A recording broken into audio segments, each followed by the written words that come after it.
ഈശോ മിശിഹായ്ക്ക് സ്തുതിയായിരിക്കട്ടെ. മൊഴിയുടെ പുതിയൊരധ്യായത്തിലേക്ക് എല്ലാവർക്കും സ്വാഗതം.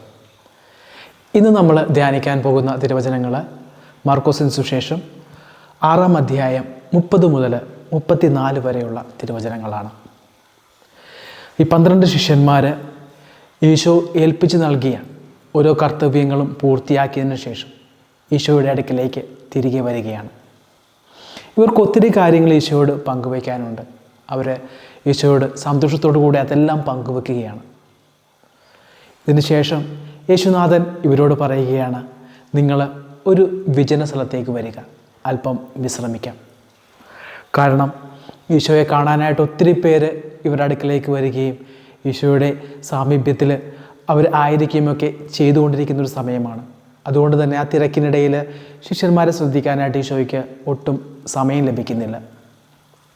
അതുകൊണ്ട് തന്നെ ഈശോ അവരോട് പറയുകയാണ്, നമുക്ക് ഒരു ഒഴിഞ്ഞ സ്ഥലത്തേക്ക് പോകാം. ഇതിനു വേണ്ടിയിട്ട് ഇവർ നൗകയിൽ കയറി മറ്റൊരു സ്ഥലത്തേക്ക് യാത്ര ചെയ്യുകയാണ്. ഇത് കാണുന്ന ജനം ഈശോ അവിടെ എത്തുന്നതിന് മുമ്പ്, ഈശോയും ശിഷ്യന്മാരും ആ മറുകരയിൽ എത്തുന്നതിന് മുമ്പ് തന്നെ മറ്റ് പല വഴികളിലായിട്ട് അവർക്ക് മുമ്പേ അവിടെ എത്തിയിരുന്നു, ഈശോയെ കാണാനും ഈശോയോട് സംസാരിക്കാനുമൊക്കെ. ഈ ജനക്കൂട്ടത്തെ കാണുന്ന ഈശോ അവരോട് അനുകമ്പ തോന്നുകയാണ്. അവരോട് ഈശോ ഇപ്രകാരം പറയുകയാണ്, ഇവർ ഇടയനില്ലാത്ത ആടുകളെ പോലെയാണ്. അതിനാൽ അവരെ പഠിപ്പിക്കാൻ തുടങ്ങി. ഈ ഒരു സുവിശേഷ ഭാഗം നമ്മുടെ മുമ്പിലേക്ക് തുറന്നു വയ്ക്കുന്നത് എന്താണ്? പലപ്പോഴും ജീവിതത്തിൻ്റെ ചില സന്ദർഭങ്ങളിൽ നമുക്ക് ഒത്തിരിയേറെ തിരക്കുകൾ കടന്നു വരാറുണ്ട്. ഈ തിരക്കുകൾക്കിടയിൽ ഒരല്പം ആശ്വാസം ലഭിക്കണമെന്ന് നമ്മൾ ആഗ്രഹിക്കാറുണ്ട്.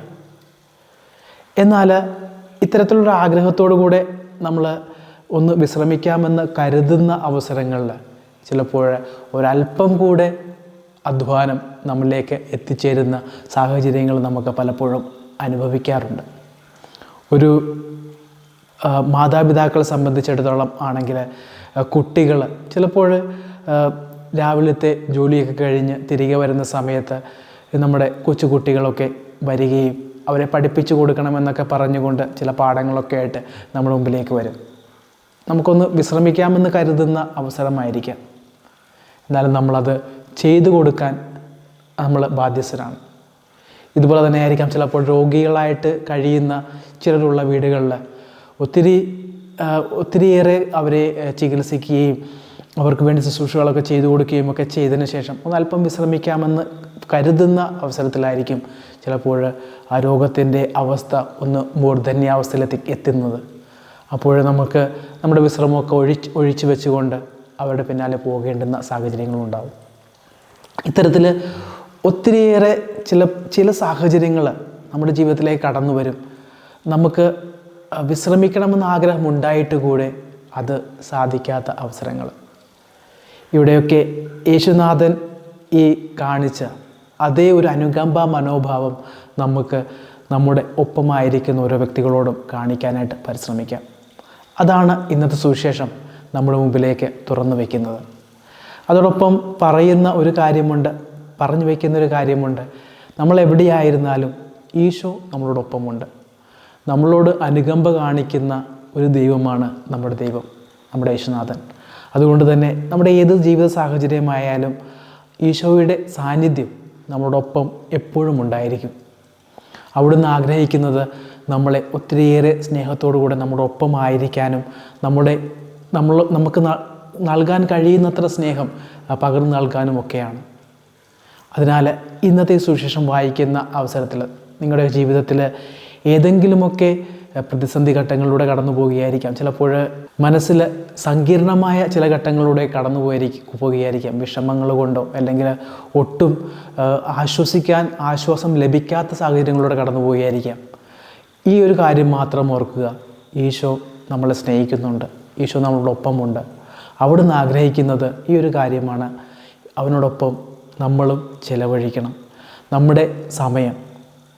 ശിഷ്യന്മാർ ഒത്തിരി ക്ഷീണിച്ചാണ് അവർ കടന്നു വരുന്നത്. അവർ സുവിശേഷ പ്രഘോഷണമൊക്കെ കഴിഞ്ഞ് തിരികെ വരികയാണ്.